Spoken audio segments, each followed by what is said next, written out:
Hey everybody, welcome to another episode of Just Open It, the YouTube series in which I open recently acquired toys. My name is Russ and welcome to the 100th episode of this series. If you're a fellow toy collector or a fan of pop culture, please subscribe to my channel, Karaoke Fanboy TV. I do often open recently acquired toys or collectibles right here on my channel. And to celebrate this centennial episode, I thought I'd share it with my good friend, Ken Brown, the co-owner and operator of Drawn to Comics, an amazing comic book store in downtown Glendale, Arizona. Ken, thanks a lot for being a part of this special episode with me, man. Thank you for inviting 100 episodes already. Remember when you were just starting this? It felt like about a month ago. I know, but it's been, I think, 3 years. 3 years, dude. Yeah, I've tried to post weekly. Obviously, I've taken some hiatuses along the way, but I've opened over 100 toys on YouTube. That is awesome, dude. It's a blast. Is it? Yes, dude. I said, too, 100 different toys. Dude, that is more than most toy boxes kids have at home. Well, do you know what I mean? I don't know. Maybe we shouldn't rub it in then. But, Yes, you know, I'm an avid toy collector. Yes. I have been my entire life, and what makes toys special to me is I remember when my family moved from Connecticut to Arizona when I was 8. Yes. And that was a big move for us. And coast to coast. Exactly. Normally, your parents would have this yard sale. Whether you're moving or not, actually, I hear this happen to so many of my friends, that there was this kind of definitive yard sale where all the toys, the comics were sold, and it was like kind of time to grow up kind of a thing. But my parents brought a lot of our toys with us across the country. Wow. And I don't even remember like how we packed them, how they got here, if it was a U-Haul, if they shipped it. I don't remember any of that. But what flower truck, those things with a big ship on the side, right, going from coast to coast. Yeah, 2 men in a truck, but in this case it would have been like 2 man-children in a truck with full of toys. But they thought it was a Toys R Us. Yeah, right. Coming across country. But all of them are Masters of the Universe, Superpowers, the real Ghostbusters toys, all came to Arizona with us, and that consistency provided some stability, and so the move was a little less jarring. So I might have been leaving like a lot of my friends behind from school, but these kind of make-believe friends came with. And so that instilled in me a real appreciation for the importance of toys in a kid's life, and frankly, this kind of manic, collector's mentality that I have today. You have this amazing space here in your shop, again in downtown Glendale, Arizona. I'll never not say how amazing this store is. On travelandleisure.com's one of the best stores to visit in the country. You could look that up on Google. And so when you guys moved into this location years ago and you started expanding, you went up into this attic and you opened this toy attic. 100%. So what does that mean to your store, to you, to your customers, to have this space dedicated just for toys? Man, dude, as I said like that, I've always been super appreciative of the, how would you say, the coexistence of toys and comic books. They play off of each other like peanut butter and jelly, in my opinion. Sure. Do you know what I mean? Like when I was a kid, like every cartoon that I watched seemed to be based off of a toy. Yeah, that's true. And now, like, we don't get as much of the cartoons as much as we used to because of, the FCC changed more or less their regulations on kids programming. Right. And eventually, it was more profitable for TV stations to do infomercials than get cartoons out on a regular basis on Saturday mornings. Wow, I guess I never put that together. But by prohibiting companies from using this super comprehensive marketing strategy, 100%, the integration of toys, school supplies, every merchandising, licensing, anything you can think of. Yeah, in correlation with cartoons, making cartoons basically glorified commercials. Yes. When they prohibited that, networks said, well, there's really no point airing these cartoons anymore. We're not going to get the viewership. They became more advertising. They did more or less resourceful lessons for kids. Right. So that's why on a Saturday morning now when I turn on a network TV station, which I actually did recently, and I realized, remember there would be like nature shows that would follow some of those cartoons? Yes. Like you'd get the Jane Embry's look at the San Diego Zoo or something like that. Yes. The Crocodile Hunter actually became popular, I think, through that. But those shows are still on, probably because they're kind of pseudo public access educational kind of programming that are funded and supported through the station in kind of a nonprofit way, I presume. Yes. But then immediately after that, it's just like super duct tape and like you could duct tape a canoe. Yes. With the chopper. Right, and you could sail, you could like shoot across the water with a duct taped ship. Shamus took over. Yeah, right. Or Right. Was it Shamus? What do they call those things? I don't know. The ShamWow. The ShamWow. Yes, Right. dude. The Right. ShamWow took over for the Masters of the Universe, which is, it sounds like a bad villain inside of one of these cartoons. That's true. The ShamWow. If anybody wants to create that character, customize it with a He-Man action figure. Instead of Shazam, you got ShamWow. ShamWow! Everything is clean! The cleanliness of Zeus. The anal retentiveness of Hercules. I don't know. Yes, dude. Anyway. But anyway, it's like comic books and toys became that constant. Yes. Do you mean, like, even though there were cartoons, there were even comic books back in the 70s and 80s, even probably further back than that, where they could tell stories about the toy lines. Yes. I mean, one of my favorites growing up was G.I. Joe. I'd watch the cartoon, I'd read the comic, play with the toys, got the lunchbox. Mm-hmm. I'm sure I had remember the pencil carrier, the pouches?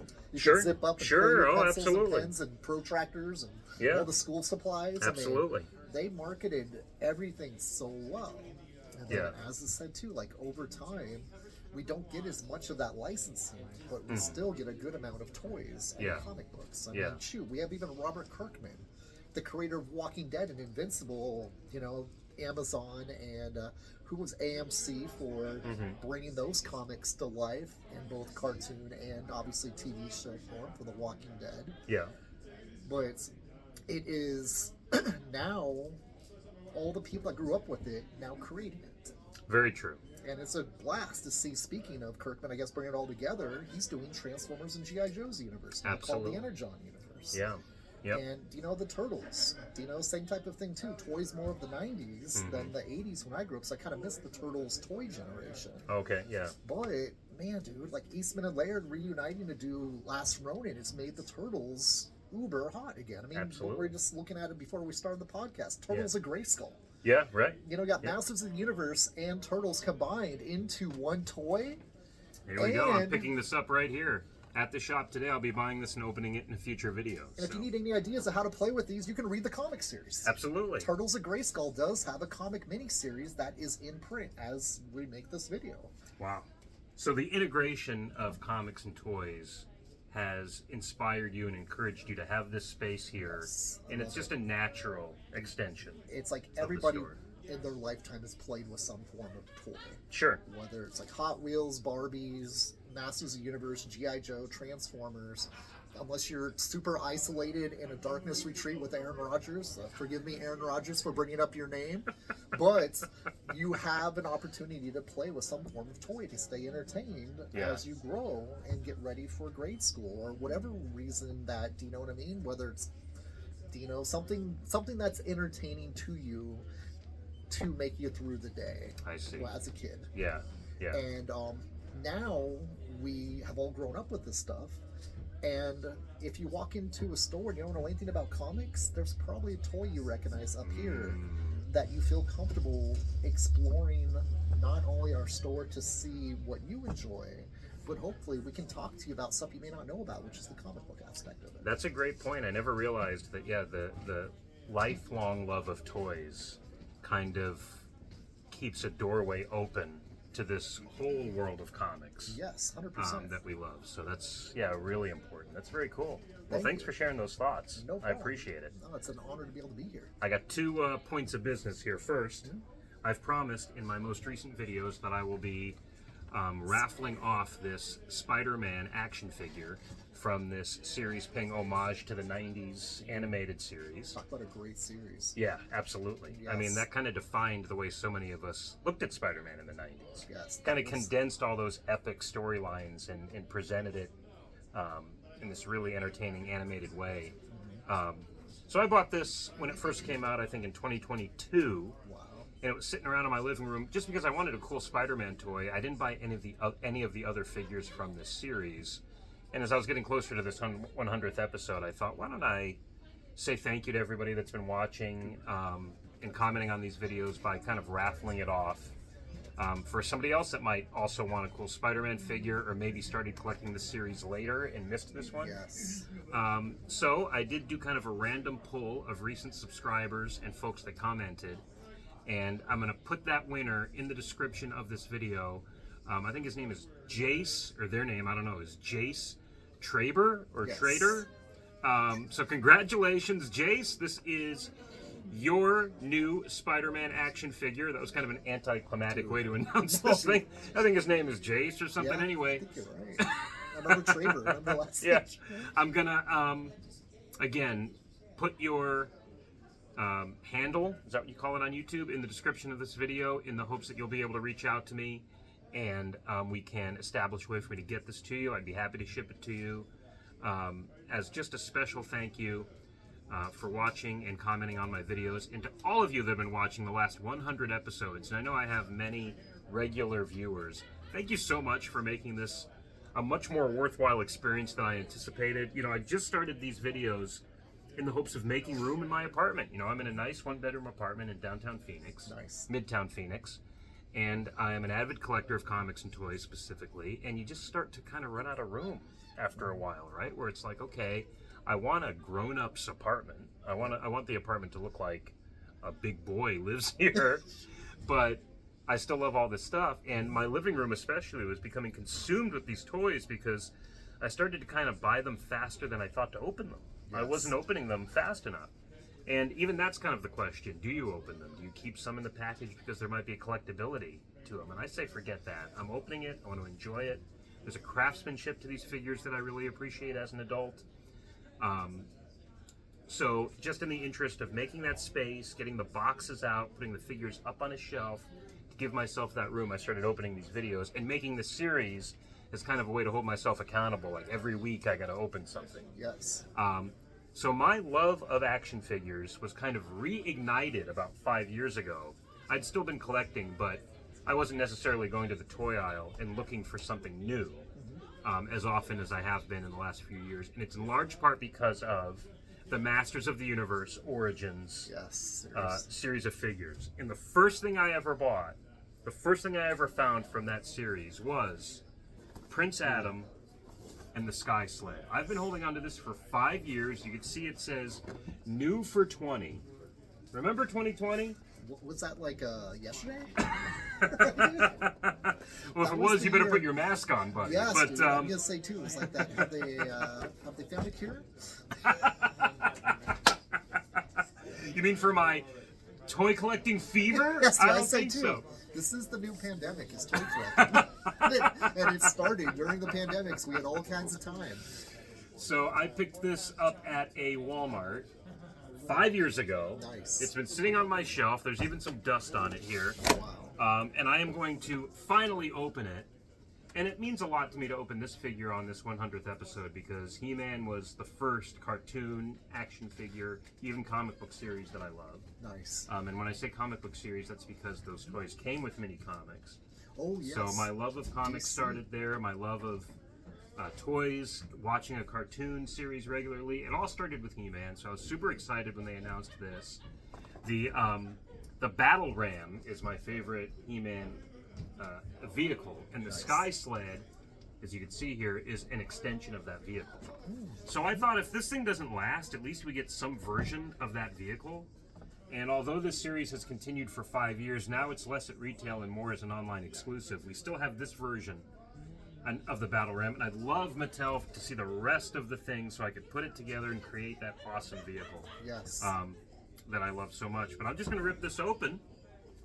You can see the beautiful box art. I love to point that out. What I love about the toys back from this era and even today, it's like you get two things, art and a play item. Right, absolutely. And they've been putting Easter eggs on these packages. So even at the time there was Beastman there.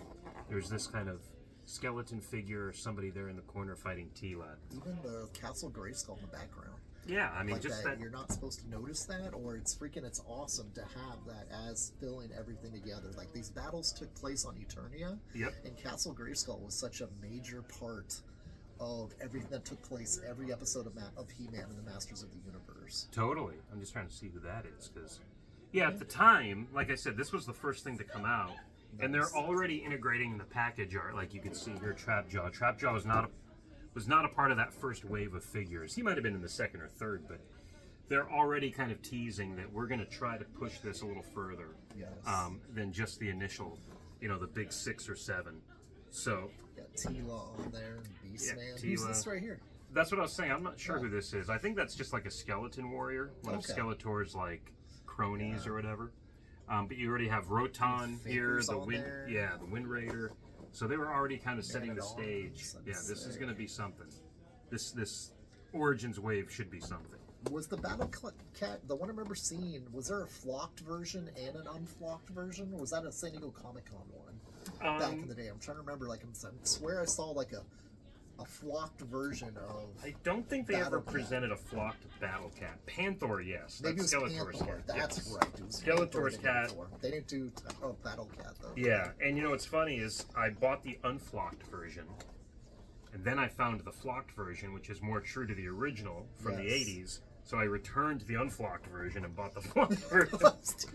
Have they ever done a Cringer figure? They have in the cartoon collection of Okay. this wave. So the original Battle Cat, I don't know if Pridger was ever in mind. I don't know if having an alter ego for Battle Cat was in mind Yeah. at Mattel at the time. So did Prince Adam as a figure, obviously. Yeah, and that I came think later. It's with this, right? Yeah, well, in the original 80s wave of toys, Prince Adam came when the Filmation show really started taking off and became Okay. super popular.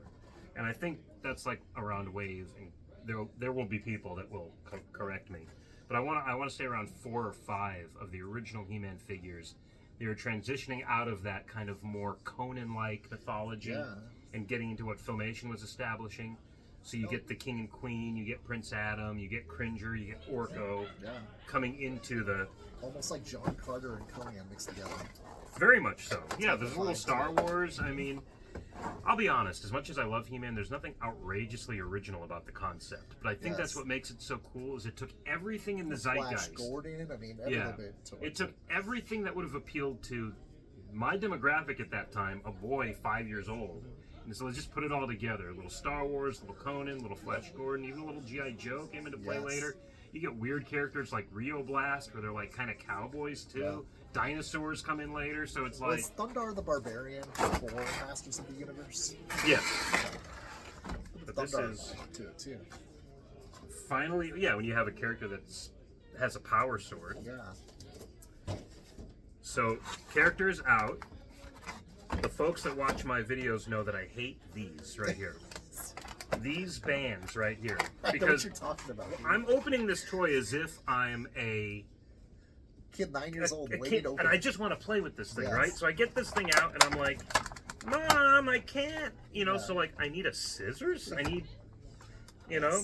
Well, the fun So- thing too is like they're elastic bands, so if you even wanted to try to like fold it through there, Right. excuse me for touching your toy, I apologize, dude. Yeah, I mean, what the heck, It's like dude? that. No, dude. There used to be like ways that you could fold these. I used Oh to yeah, and you fold could be through the able to hole, feed yeah. them through the hole. But And not now even you just that. kind And of if you need do this. that, you snap yourself in the eye. Right. Now you just need like this weird brute strength. See what I mean? But let's be honest, despite the physique you see before you, I don't necessarily Well, I have. did hear they modeled Prince Adam after you. Oh, yeah, with the pink vest and the purple boots? No, Yeah. the build. Oh, okay, okay. The muscular build. Let me tell you a funny story. You apologized about touching the toy, and this is great for the series. I'll never forget when I was like 5 or 6 years old. We were still living in Connecticut at the time, and I had a birthday party, and it was a He-Man themed birthday party. I have Nice. pictures of it. But I got a few of those vintage A-Team action figures that year. yes. I got those by Galoob. by Galoob. Yes. I got Face Man, Yes. and Did you get the red and white Corvette you had too? no, I didn't. Okay, that I was a just toy got. thing too. I remember, if I remember correctly too. I Go think on. I just got Face and BA, Mr. Nice. Yes. T. And we're having the cake, and all the kids are eating the cake, and we're looking around. I'll never forget the kid's name too. It was Michael. Yeah. We're like, "Where's Michael at?" And I look in the living room, and this little punk Played with your is pet. opening, not playing with him. I'm talking about This opening, little out, punk. and I in slow motion, I What look, did they and this do? kid's like, "Yeah," and I'm like, No. and he rips the face figure out of the packaging What to the play F, with it. Mike? Come on, dude. Mike Thompson. Yeah. It's a general name, so Yeah. I mean, there must be a million Mike Yeah, Thompsons. we're looking for you, Mike. We But know. So you go to the car dealer, just drive the car off the lot before asking the guy to go with you. But, yeah, driver's license? Haha, who needs that? Exactly. Get in the car. We're going driving. Exactly. I was like, what do you think? Like, it just seemed so egregious that he would do that. Way to go. But I do still have those figures. They made the move across the country. So, okay, I'm almost done. This is how crazy it is to open a toy nowadays in the 21st century. Dude, they want to make sure the stuff is not just yanked out of the package and walked away in a pocket anymore. Well, but that's so funny. Fellow toy collectors will know now. You go to a store, and you'll see collectors that have kind of like opened a package carefully, swapped the figure, and then returned it. Have you ever had that happen here by any chance? Once. Have you really? Yeah, dude, just once, which blows my mind that people would try doing small business too as well, but it does happen. That's right. And it's going, okay. It's like, this doesn't really match what was sold to you. Yeah. I actually... Unfortunately, cannot return this. I think that's when we started doing, how would you say, all sales are final? Oh, yeah. And it's kind of like every once in a while, once again, don't parents take advantages with your kids. But sometimes I will be sympathetic towards kids that bring back a toy that's broken.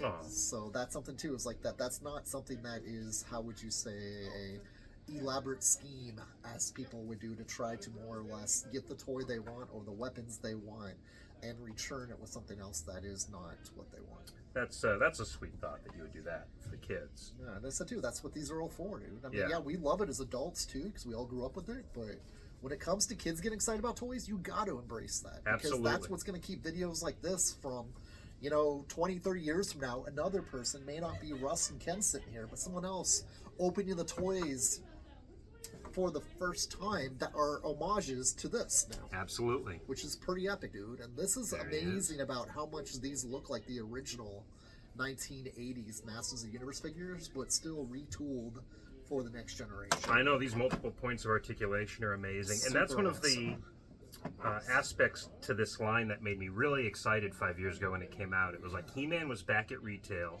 Yes, and it was just like Star Wars at first. Do you know what I mean? They didn't have much articulation. Not at all. But we had He-Man back at retail. Kids could kind of read the waist. Yeah. For like that, action attack. So I just do the, more or less my jazzercise while we're doing that, like He-Man used to do. There's just some posing here. This is freaking awesome. And then you take the stand. This thing is 5 years old at this point, so people watching this are like, yeah, I opened it. But, I don't know, not everybody may have got this, or maybe people are just catching on now to the Masters of the Universe Food Turtles of Grayskull and some of those other ones, too. Because the Kevin Smith show came out after these were out. Yeah, I think absolutely. the Kevin Smith show was like 22? Yep, something like that, yeah. What's cool about this is, so you have, first of all, a little articulation here with this and a blast effect. And then, because both factions, the good guys and the bad guys, can ride this vehicle, you can replace, or I should say cover up, this traditional heroic iconography with this. So now, Ken, look, it's evil now. Oh my gosh. Dude, it's like Faker got a hold of it. Exactly. And you know what? Some of the stickers coming off right there. Interesting. That's why it's evil. That's why it's evil. So, does it tell me how? Yeah. It just says snap it on. So that's very cool too. Very cool. And then I assume this is a replaceable piece. Oh, nice. Dude. Looking at the instruction here. Yeah, you could just take this off. Oh, yeah, very easy, actually. Nice. Very easy. And then this goes back on. And then you got so, yeah, that's more of a snake. Yeah. Right? Versus the ram. So you technically got two toys in one here. Very much so. And this was right out of the gate. They're coming at you with this ploy of where you're going to have to buy two of these. Yes, I was going to say, you could get two. You have the battle one out. Yep. Get Skeletor on one and Prince Adam on the other. I got to call on He-Man. You have the third toy to call to get in there. Multi-purpose marketing there. Absolutely. So does this snap on here? It must, dude. Yeah. But I'm curious if it's like a permanent snap, because then how do you play with it? Yeah. There you go. There you go. Nice. I'm not gonna get too nuts with trying to take it off right now because it will just be on display at home, and they know that. This looks like that. Once again, dude, if you're out by the pool and you want to use this as a boat, it looks like that might float. Interesting, like a little skiff. Yeah, dude. It's like a little hovercraft vehicle too, if you want to do with it. The other awesome detail is both hands can grip. The original He-Man figures had a gripping hand and then like a flat hand on which you'd slide like the shield. Okay. But cool. they are already keeping in mind how impractical that was. Do the fingers move like that? Do you know some of the action figures have the articulated fingers now too, or no? No. What they do to compensate for that is usually offer like replaceable hands, swappable hands, and I'm not nuts about that either. Yeah. Oh, there are little pegs there for his feet. I'm not gonna, in the interest of time, do all that. But this is it. This is it. I've been waiting 5 years to open this figure. That's a sick figure. And here he is. I mean, just the display ability is cool. Yeah, that's awesome. I love the range of motion on that. Yeah. That's sick. And I guess this could act as a kind of swath of land, but if you're flying him around, maybe like a little puff of like exhaust smoke too. I don't know. But I'm kind of stretching here. Let me see how easy it is to take it off the stand for playability. If I break it, I saw you have one over there I can buy. Okay, it comes off. It comes off. So, does this turn even? No, not really. But yeah, there it is, folks. That's the Sky Sled, which in my world is an extension of the Battle Ram, which again, Mattel, I hope you release. But dude, like, doesn't Mattel Creations do stuff like this now too? Exactly. Possibly? Yeah, that's what I was saying. One of the unfortunate aspects of this line is it wasn't so hot at retail that they could continue it there full-fledged. Now they have to go online, and it's kind of become what Matty Collector was. Remember that, like 20 years ago? Yes. They had that He-Man line, Masters of the Universe Classics. And I got into that a little bit, but I didn't care for I have to get online at this certain hour. If I don't, I'm going to miss out, and now I don't have the complete collection. That's kind of what this has become. But some of these figures, I think, are made to order, too, so it's not necessarily like you're buying from a specific quantity, but they'll make as many as they need. That's how it always should be. I think so, like right? I hate the sellouts, like when they're doing things like, okay, it's sold out in 5 minutes. Yeah. And you can't get it. I mean, it's like, I want to give you money. I'm a big G.I. Joe fan, too, and there's a Cobra Stinger they remade with a 3.75 line. And that was by far one of my favorite vehicles with the Cobra Stinger and the Cobra Rattler. And they re-released it through Hasbro Pulse. Okay, yes. And it was sold out within like the first 5 minutes. And I'm going, dude, it's like that. You can make as many as you want of these things. You've got like built-in pre-orders. Yeah. And like make whatever the pre-orders are for on it, and you go take the order to your manufacturer and produce them up. Absolutely. But like just to be sold out, like we're just gonna do 25,000 of these, and then that's it. I go, why turn down another 75,000 customers willing to purchase more of those, or the customer that wants to order 5 of them? Do you know what I mean? They don't sell out the portion of people that still want them. Yeah. You just produce them out, whatever each person wants to order. You're absolutely right. That's how I feel about the accessibility of these toys, is they should be available for the young and old collector alike. Absolutely, because how are you going to get the kids excited about it like we are now for the future if they get shut out on getting these products? Amen, brother.